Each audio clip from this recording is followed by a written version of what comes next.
Good morning, everybody. Welcome to the Transportation Committee for this March 25th. We have a quorum. And the first item of business will be the minutes of March 21st. Representative Petersburg. Thank you, Mr. Chair. I appreciate all the bipartisan work that was done that particular day, and so, and they all look like they were correct, so I will move the March 21st amendments. Discussion? All those in favor signify by saying aye. Aye. All opposed, the motion prevails. So, members, we're going to skip the first bill because our author is not. I'm sorry. We're going to have the first. Our author is here for the first bill. It's the Tabke bill that we're waiting on. So, Representative Koegel, would you like to move House File 4468? And I believe you have an amendment as well. Sure, I will move House File 4468 to be, what's the motion? Laid over? To be laid over? For the committee, and the action will be to lay over. Okay. So I will move House File 4468 to be laid over. What this bill does, the amendment, so the A1 amendment just kind of gets the language in the way I'd like to see it, and kind of some agreed upon language as well. Okay. And it just deletes the user impacts piece and inserts operation and maintenance on line 1.12, and then just deletes user impacts on 17. Okay. Discussion? All those in favor of the amendment signify by saying aye. Aye. All opposed, the motion prevails. All right, so now we have House File 4468 as amended before us. Representative Koegel. Thank you, Mr. Chair. So what this bill does is gives guidance to MnDOT on how to do pavement selection.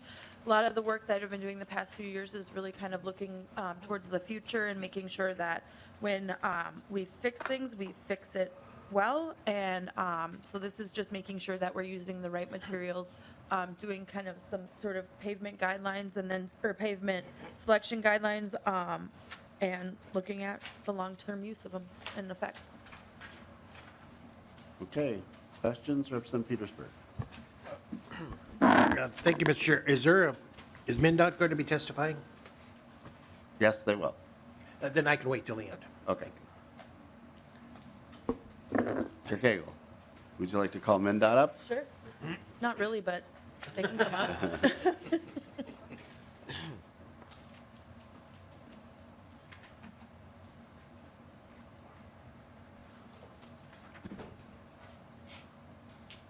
Welcome to the committee. Please state your name for the record and proceed with your testimony. Thank you, Mr. Chair. I am Michael Baer with MnDOT. I'm the Assistant Commissioner for our Engineering Service Division.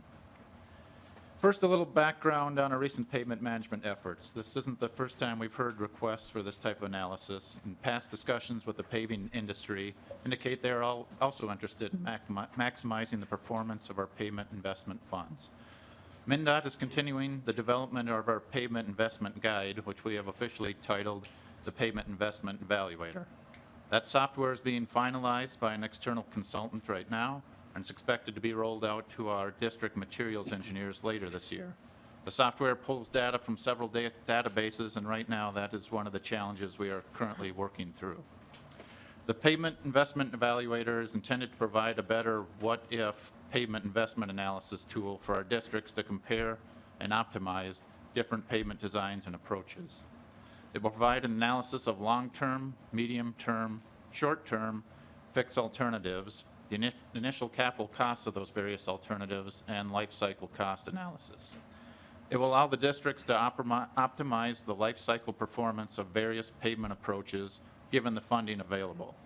Long-term pavement fixes are often our preferred approach to maximize investment return and minimize traffic impacts during subsequent construction projects. However, the high initial capital costs of those projects require that we have a balanced approach that maximizes our pavement performance across our roadway system with the limited funding. We do appreciate the additional funding provided by the legislature last year that will allow us to build some additional long-term pavement fixes. 2 weeks ago, MnDOT met with paving industry representatives, the Associated General Contractors, or AGC, the Aggregate and Ready Mix Association, or ARM, the Concrete Pavers Association of Minnesota, or CPAM, and the Minnesota Asphalt Pavers Association, or MAPA, to discuss this proposed legislation. MnDOT explained some of the measures that we already produce and that we prefer to allow the pavement investment evaluator software to be rolled out this year and share the results with industry. MnDOT expressed concerns about creating new requirements to be analyzed before the current software is completed, implemented, and evaluated. We are concerned that adding more requirements will delay the implementation of the pavement investment evaluator program already underway. At our meeting with industry, MnDOT and the industry agreed that the best course of immediate action is to allow the pavement investment evaluator software to be completed, discuss progress and implementation, and have ongoing collaboration meetings at an executive level twice a year. MnDOT is committed to this agreement with industry. Specific concerns with the House File 4468 bill. Determining funding needed each year over a 50-year analysis period. That will be challenging in the latter years of the 50-year period. Performing a life cycle analysis over 50 years may be more reasonable. There are several work groups focusing on minimizing environmental impacts already, so we would prefer to let those groups develop recommendations prior to enacting requirements for our pavement management guide. We prefer the ongoing meetings with paving industry in lieu of additional legislation at this time. Give us the opportunity to work collaboratively with industry on these issues. And some of the reporting requirements that in the bill are duplicative of performance analysis we already track and report. Thank you, Mr. Chair. Thank you so much, Mr. Beer. Are there any questions? Representative Petersburg. Thank you, Mr. Chair. And if I could to Mr. Beers, so what I gather from that, the department is not 100% for this bill? Is Not 100% for this bill? That's correct. Okay, thank you. And then the question just in general, is there anybody, because I know that pavement analysis and so forth has been kind of controversial over the years, and not necessarily for you, but for Representative Koegel. Is there anybody right now in opposition to the way that you put together? Because it sounds like you're starting to get close to agreement, except for maybe the department, but. Mr. Chair and Representative Petersburg, this was agreed upon language with asphalt, and I went a little rogue on it, so this is what I would like to see measured and what I would like to also see MnDOT start thinking about, but I haven't had anybody come to me in strong opposition, no. Right, thank you, Mr. Chair. Representative Norris. Thank you, Chair Hornstein and Mr. Beers. You mentioned some software. Can you talk a little bit more about what exactly that software is measuring? Yes, Mr. Chair, Representative. Not necessarily, the software we're working on won't necessarily measure, but it'll perform analysis of various pavement strategies. We have limited funding every year and a mix of long-term, short-term fixes to help meet the needs of our system. We do measure the performance of our pavements, evaluate that, and we have minimum goals that we want to meet. So by optimizing the fixes over the entire range of our pavement strategy, our pavement network, that's what we intend to do with this software. So rather than performing some calculations by hand, this will allow a more easy optimization to run those what-if scenarios where our districts can look at what do they feel is the best option for the funding that they're giving and the conditions of the roadways that they need to improve. Thank you. Representative Murphy. Thank you, Mr. Chair. I like your bill. I think it's a good idea. I talked to a person that worked with MnDOT for 10 years, and he's in the private industry for 10 years. And he had done some work with Wright County. And he said that, if we take off 1 inch of class 5 and we add 1 inch of concrete, he said I can double the life of your road. And it'll cost us 1%. When we're looking at whether or not we need the environmental concurrences, or we're looking at trying to make sure that we have roads for people, that makes really good sense to me. And the cost of prepping that road every time we come back to rebuild it, if I can get a road that has double the life, that's really good for Minnesota taxpayers. And so I think that, I like this whole idea. I think it's the right way to go, but we definitely need to make sure that we're building long-term roads where we need them. And so I have brothers that are in construction, and they said, we wreck a road every time we put one in.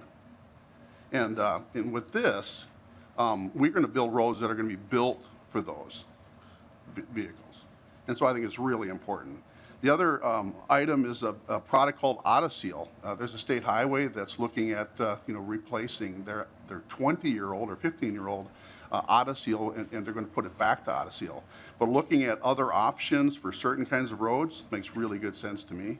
So I just wanted to make those two comments. So, Thank you, Representative Murphy. Anyone else? Concluding comments from the author? Again, this bill as amended is being laid over. Thank you, Mr. Chair, members. I'm just really, I'm kind of thinking a little bit more about ROIs, our return on investment versus, what we're spending right now. And so the more the higher we can get our return on investment, the more we're going to be saving taxpayers. And so I just, thank you for hearing this bill, and I will renew my motion to lay over House File 4468. With that, House File 4468 is laid over as amended. Next on our agenda, you can stay there, Representative Koegel. Community Roadside Landscaping Partnerships Funding. That's House File 4295. And the motion there is also to lay the bill over.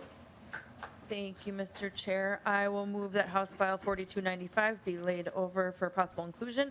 What this bill does is, so I went up to the North Shore this weekend to visit some family and friends, and there's a lot of signs along the roads, and especially ones with a guy going like this.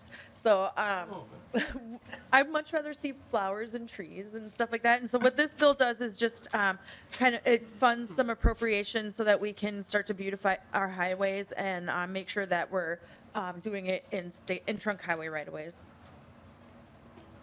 Okay.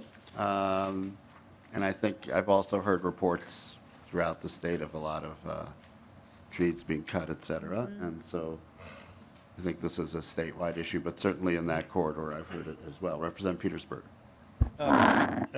Thank you, Mr. Chair. But trees along roads also create a hazard too. So, I mean, we have to kind of take that into consideration. And the fact that we're using $1 million out of trunk highway funds after the chair spent a lot of time last year increasing fees to get more into the trunk highway fund should be a concern as well. We are sometimes always struggling with trying to determine what is a trunk highway purpose. And we had a committee a few years ago trying to come up with that answer. We couldn't come up with one because everybody had different views. And so my only concern is that we're diverting, again, monies that should be going for road development and that sort of stuff, and putting it into trees, in which cities and counties along the way can do that themselves if they wish.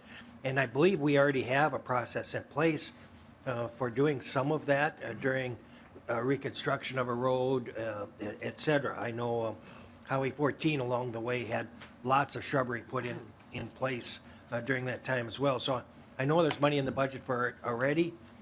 To expand this may not be the opportune time for us to do that, understanding that it's going to take another $1 million away from trunk highway funds. But that's my opinion. Thank you, Mr. Chair. Representative Petersburg, did you have a response or comment? Thank you, Mr. Chair. Well, I just kind of thinking about the time I spent driving around on the East Coast, and they have, trees right up to the sides of their highways, and it's beautiful drives around there. And so, I think that other states do this, and I'd be interested to see what their kind of safety concerns are, or if they have seen an uptick. But it seems like they've always had vegetation up to the roads because it's very mature and pretty. Representative Petersburg. If I could just follow up, here in Minnesota, we have, out in greater Minnesota at least, we have a deer that cross. We also have wind and storm damage that has to be cleaned up by the department, et cetera. So it's ongoing cost as well as the issue of trying to keep it safe for people driving 70, 75 miles an hour down the road and a deer comes out. Anytime we can get more opportunity to see them is a better chance to avoid them. So those are the areas that I'm talking about there. And different areas and different regions have developed those trees over the years, and it's just a concern that I have. Thank you. Any response, Representative Koegel? Thank you, Mr. Chair. We just got to make sure to put more of those deer crossing signs out and make sure they're obeying the law. All right. Any further discussion? Anyone from the audience interested in testifying on this bill? Mr. Bagnoli? No? Okay. All right. With that, House File 4295 is laid over. Thank you, Mr. Chair. Okay. Vice Chair Tabke is not here yet. I know he was on his way. Is Representative Burkel here?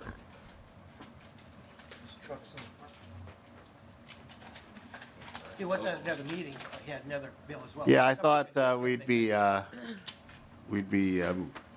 this would take a little longer than it did. So if we could have a presentation from, we could do, I know MnDOT is here, and I don't know if the other agencies are here who have items in the governor's recs, but we wanted to get those on the table. So why don't we just, if MnDOT is ready, we can move to item number 7.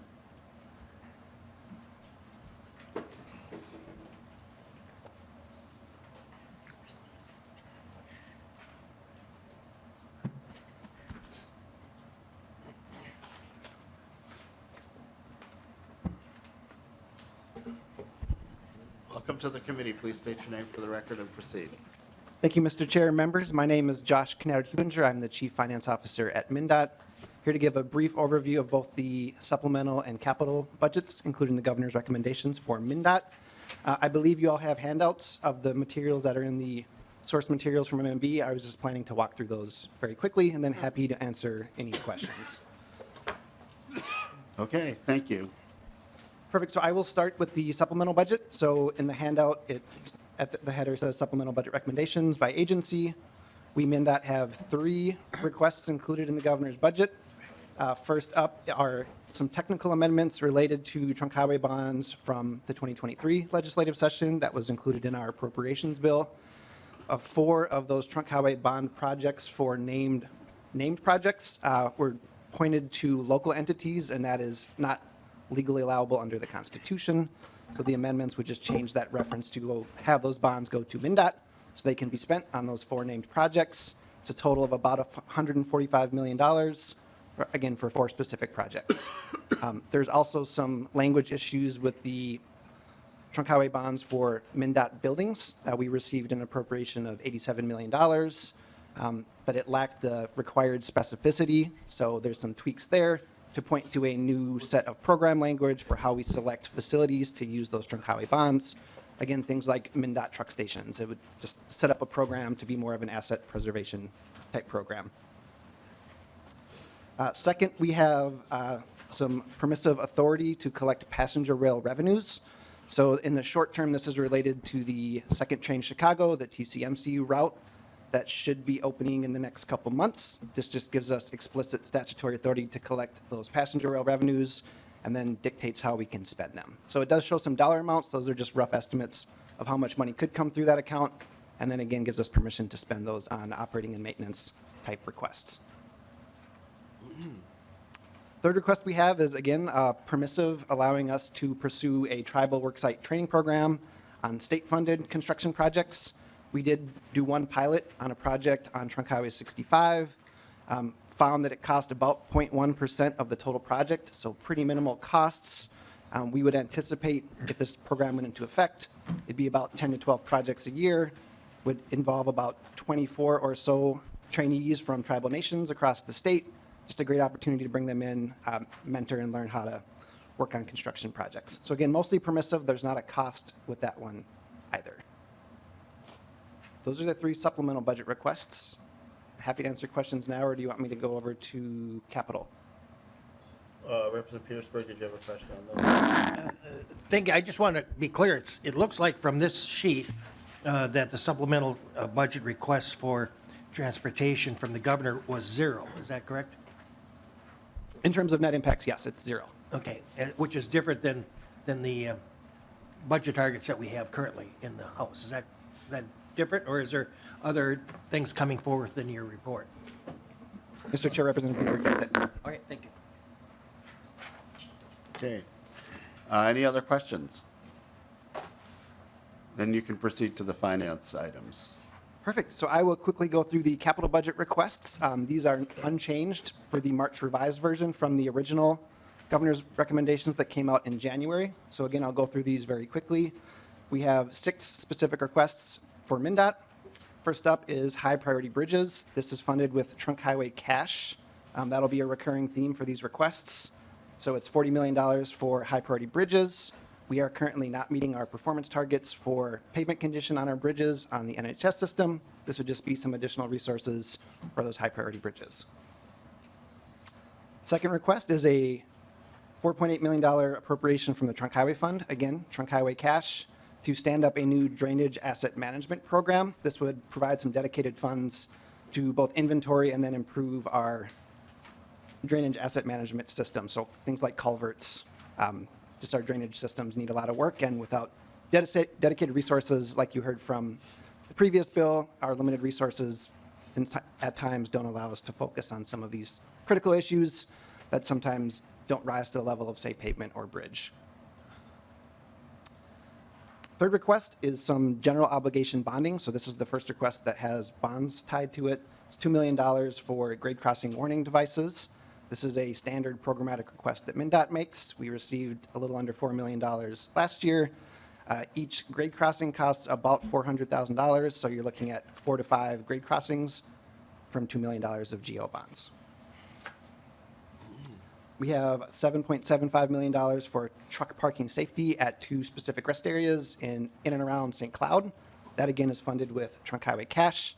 I think everyone is well aware there are quite a few issues with limited capacity for truck parking, so this would expand at 2 rest areas truck parking availability. We have $3 million of general obligation bonds again for ports. There's quite a bit of money dedicated to this program last year, about $18 million. The needs exceeded that $18 million. This $3 million would help close that gap. And finally, again, Trunk Highway cash totaling $20 million for additional facilities. This one is right now targeted towards an expansion of our mechanics facility at St. Cloud headquarters for some additional space needed for snowplows and things like that. So grand total, 6 requests, just under $73 million coming from the Trunk Highway Fund cash from existing Trunk Highway Fund balance. For context, after the February forecast, there's about $160 million of available fund balance. So that $73 million would reduce that $160 million accordingly. And then there's $5 million for 2 requests funded from general obligation bonds, which goes against that MMB set limit of $980 million. Happy to answer any questions. Thank you very much. Questions from the committee? Okay. And is this the entirety? I mean, I didn't see any other agencies here. So is this the entirety of the governor's transportation supplement? No. So this is just the MnDOT portion. So Okay. there would be components for Met Council and DPS as well. Okay.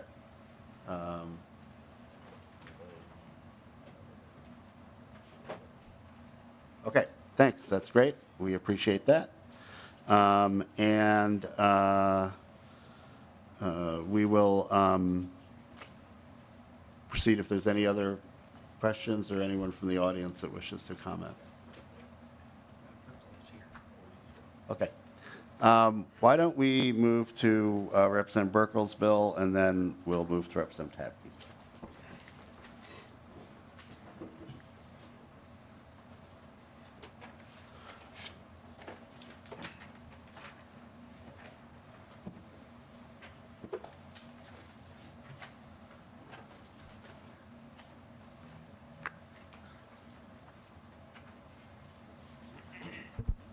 House File 4127.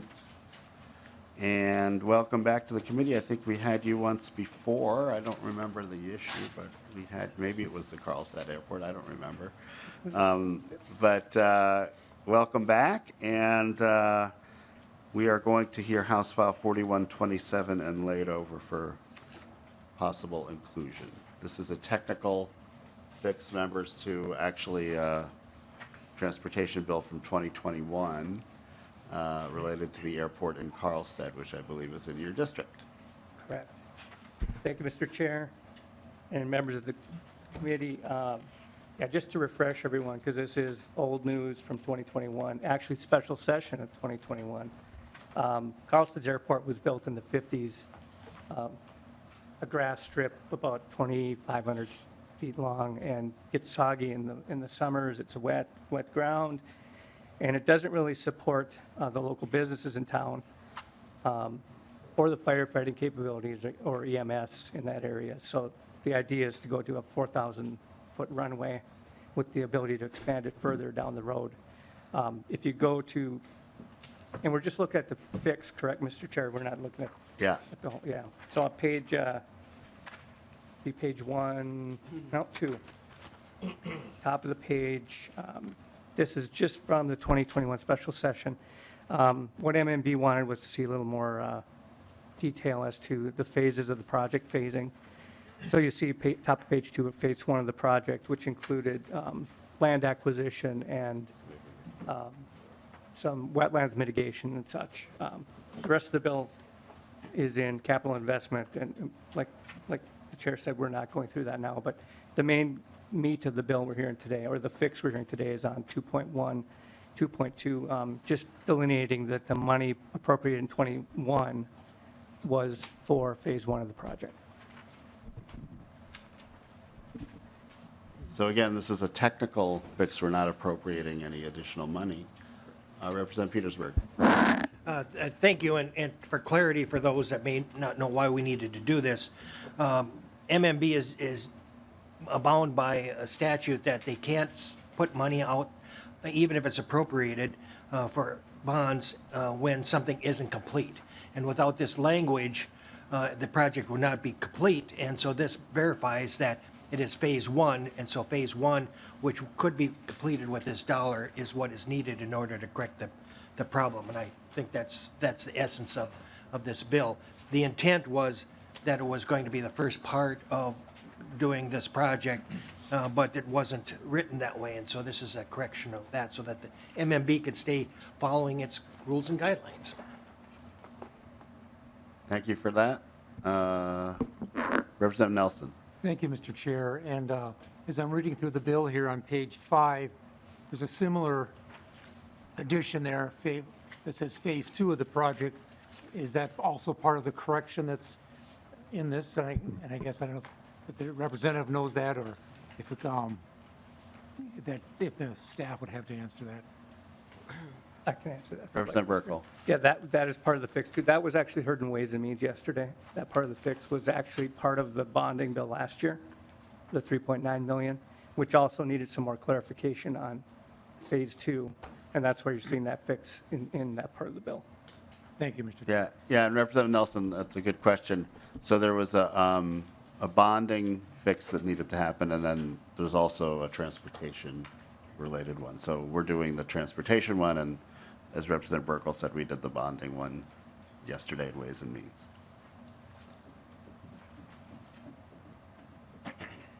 Okay, any final comments?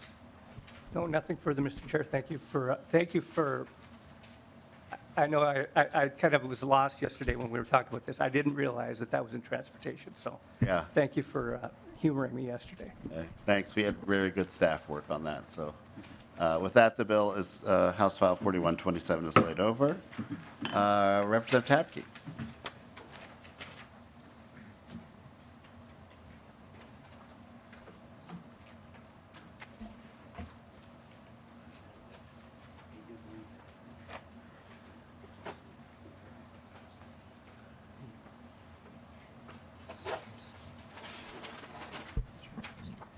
Welcome, Vice Chair Tabke. Do you have a motion for House File 4374? Yes, Mr. Chair and members, House File, I recommend that we make a motion that we lay over House File 4374 for future consideration. Okay, bill is before the committee. Tell us about rumble strips. Thank you very much, Mr. Chair. And so House File 4374 comes from a constituent who was here to testify on the bill after the tragic death at a four-way stop in greater Minnesota. And so what this is requiring, we met this summer and talked about different ways where we can improve safety in ways that, and Mr. Croy has done just a ton of work around this. And we identified different ways where we can improve safety throughout the state. And one thing for this year, on a non-budget year, that we put together was adding rumble strips on state highways. And so we're not requiring any counties or locals at this point to require rumble strips, but this would make sure that we're adding safety at stops throughout the state on state highways by adding rumble strips. And so, Mr. Chair, I have Todd Croy here to testify and tell his story. Okay, welcome to the committee. Please state your name for the record and proceed with your testimony. Thank you, Todd Croy. Mr. Chair, committee members, thank you for having me today. I'm here in support of this bill, not just as a bereaved parent, but as an advocate for a cause that is deeply personal and paramount importance.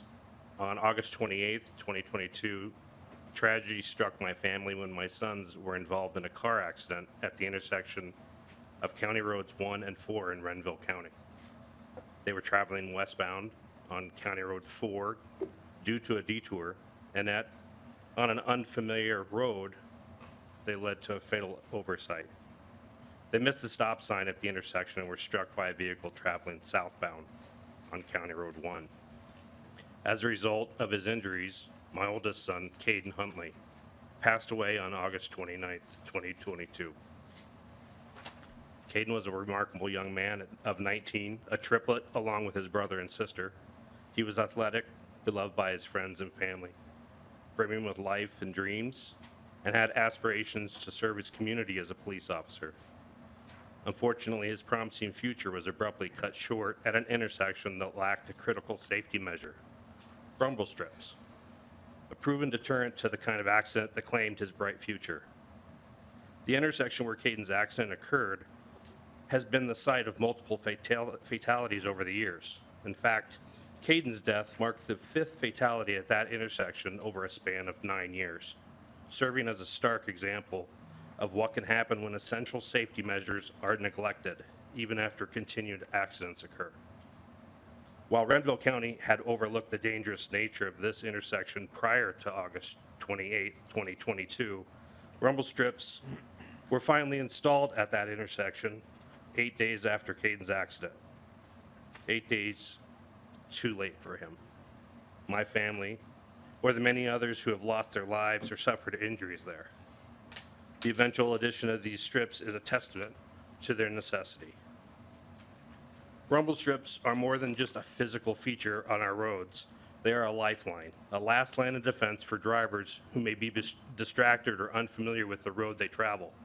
They provide an audible and tactical warning that commands attention and action, reducing the likelihood of collisions at high-speed intersections. They can play a crucial role in alerting drivers to upcoming signage, and as drivers approach intersections, the rumbling sensation serves as a reminder to stay vigilant, especially in situations where traffic patterns may be unknown. This added layer of awareness can help prevent confusion and ensure that drivers are prepared to react appropriately to changing road conditions. Rumble strips serve as an essential tool in our road safety arsenal, especially critical in rural areas where roads stretch long and straight, lulling drivers into a false sense of security. For visitors and residents alike, these strips can be the difference between a safe journey and a fatal error. They are low-cost, high-impact solution that has been proven to significantly reduce accidents. As you consider this legislation, please remember that it represents more than just the installation of rumble strips. It embodies a commitment to the safeguarding the lives of all who travel Minnesota's roads.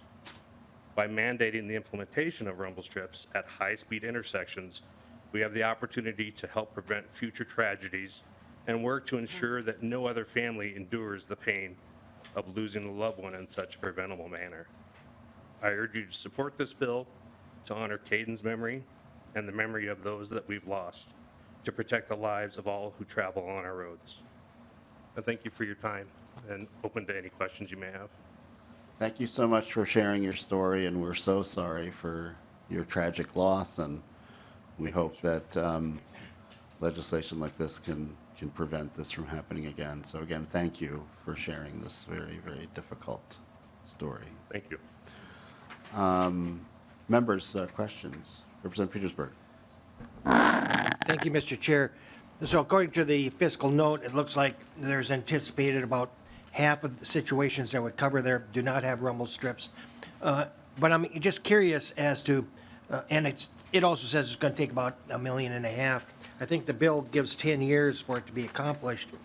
Do we have any history about why they weren't put in to begin with? Does the department know, how many, was it a timing issue since, say, 1980 they've been put in, and why they weren't prior to this? Because I do know that I have a road that I travel on fairly regularly, and you come up over the hill, and there's a stop sign right there. It's a rumble strips, help people kind of be aware of that. And it's also west-facing, so sun can get in your eyes, making it difficult to see some signs too. So this is a helpful warning strip. But I'm just curious as to know, will it take that long? What kind of thought processes will they be going through on determining how they prioritize, which ones they do, et cetera? Is anybody from the department here to talk about this? I don't want to spend a lot of time at it, just. Yeah, Mr. Rudin is here.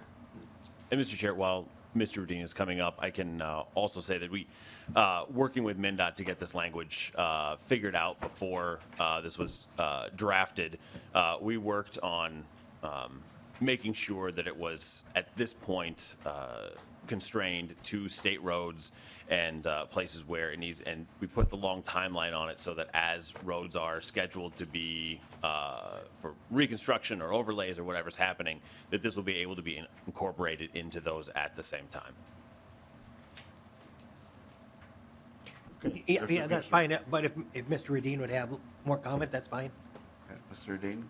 Thank you, Mr. Chair. Eric Rudin with MnDOT Government Affairs. And to the question about why aren't they currently at every location, I think, we look at the crash history, and if there is a history of crashes in a particular location, then that would be a spot where we would look to install rumble strips, or as you noted, if there's a sight line issue, so that people get that advance warning.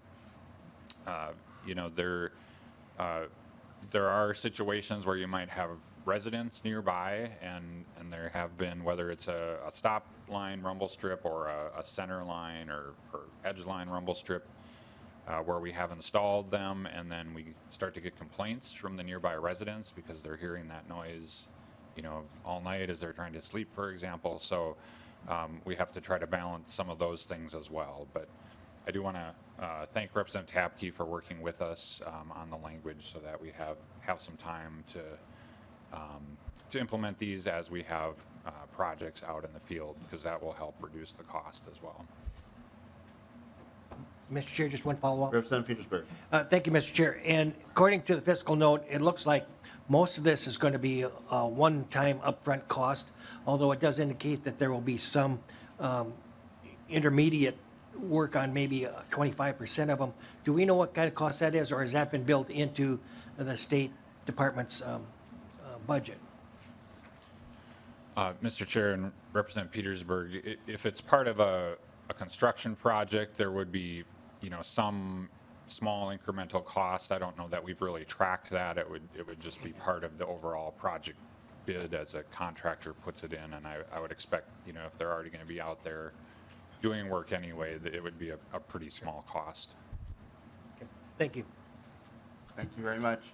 Any other questions from Representative Murphy? Thank you, Mr. Chair. I'll just have to add too, I do a lot of rural driving for many, many years. And you can lose your focus, out there. And when you get into the country, like in Renville County or where I drove in northwest Minnesota, there's a lot of times when you just don't see those things coming up. So they definitely are helpful. Have we ever looked at the use of rumble strips in crossings where we're not stopping? There's a lot of talk about J-turns and the inconvenience, especially rural Minnesota, with using J-turns because semis, a lot of times our grain trucks will happen to navigate those. Have you ever thought about using rumble strips on like Highway 10 instead of using J-turns just to alert people that the intersection is coming up? Because like lane transfers, that would be I think that would be really helpful. And maybe we could do it instead of the expensive looking at J-turns that are really not that popular in the country. Mr. Dean? Mr. Chair, I will have to check on that. I'm not aware that we've done that. But, there might be some research from another state or something where they've tried that. So I can check on that and get back to you. That'd be great. Thank you, Mr. Chair. Thank you, Representative Murphy. Representative Nelson? Thank you, Mr. Chair. And I guess the drive-in this morning woke me up with traffic. But anyway, on the question I had, and I think I heard Representative Tabke say, this is only on state roads. So your testifier testified his was on a county road or 2 county roads. So this won't help in some of those rural areas where they might be needed if we're only doing it on state-owned roads.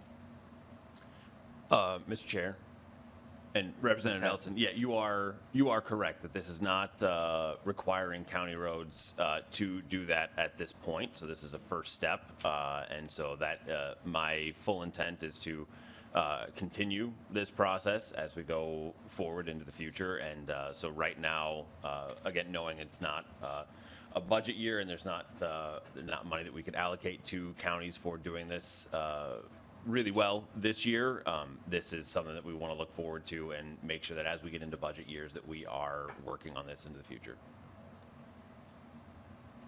Thank you. Any other questions or comments? Representative, sometimes he is. Mr. Radin? Oh, no, I didn't have anything. Oh, okay, I thought you had your hand up.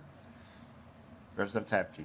All right, thank you very much, Mr. Chair and members, for hearing this bill. I just want to, again, communicate my deepest sympathies to Todd and his entire family and thank him for coming here today to share the story and talk about why this is really, really important as we move forward and for his tenacity and work on getting something done here. So we'll continue to work on this together and hopefully come to conclusions that will save lives. So I appreciate everyone's time. Okay. Any other questions, members? Okay. We will not be meeting on Thursday. Or Tuesday. Or Tuesday. We should. Mr. Chair, we still need the motion to lay it over. Oh, sorry. Sorry. Getting ahead of myself here. With that, House File 4374 is laid over for possible inclusion. Now, we have scheduling issues that we wanted to go over with you. Mr. Baumann, do you have all of the calendar information here? We didn't have that on my sheet, so. April 4th, 16th, and 18th. There are 3 remaining hearings. And we will be publishing those agendas as needed. So, Representative Petersburg. Yeah, thank you, Mr. Chair. I think we're losing at least 3 meetings because of various recesses going on. Right. So I think, whatever we can do to help, we will do what we can because I think you have a. We'll have probably several bills and an informational hearing as well during that time. So there we go. With that, we are adjourned.